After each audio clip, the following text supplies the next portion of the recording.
Okay, so now we're doing Andante in D, which is in page 75, and this is one by Joseph Kuffner.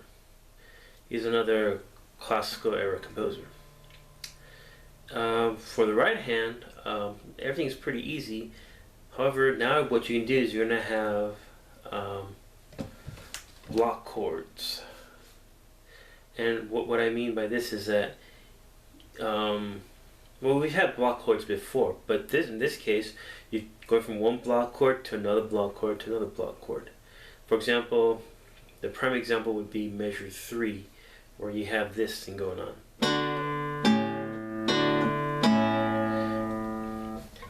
Now, to me, block chords are a lot more difficult than sequential placement, where you put down a finger one at a time. Okay, the reason why is, well, you got to do more than one thing at one time, you know, for your left hand side. Obviously that's a little hard.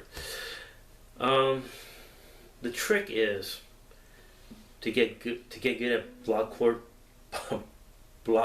placement, tongue twister, is what you need to do is when you're going from one chord to another chord, you have to have the next chord shape in the air and then put it down. So for example, in measure 3, the first chord is this chord right here, which is a type of D chord. So we have a D and the F sharp, right? And then we're going to go to a C sharp and a G, right? And the A and the bass. So what I would do is I would just practice going back and forth that D chord and the A chord. So it'd be like this. So what your left hand needs to do is have that shape in the air and then put it down. And then D. If you just do this really well, you're on good track.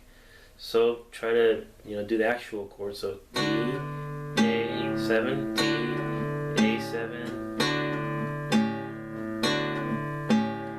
All right, and then try practicing the whole measure, including the next measure.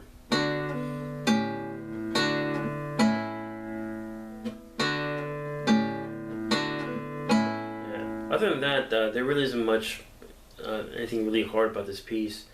But yeah, just try practicing those block chord placements.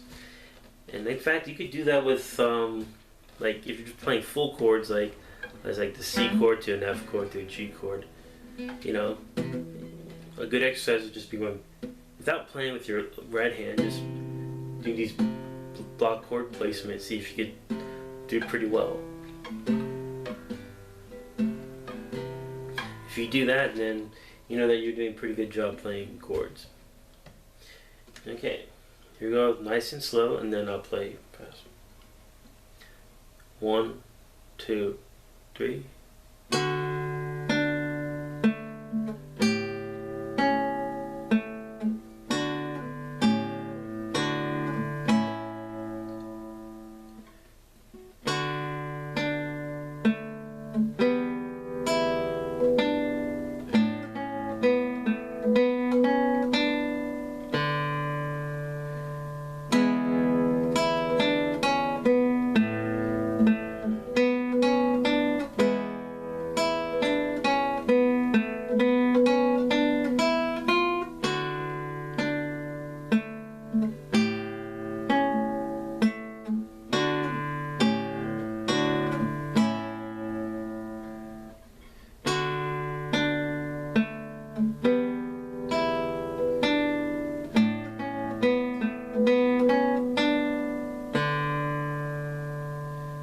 Alright, here's up to speed, and do all the repeats.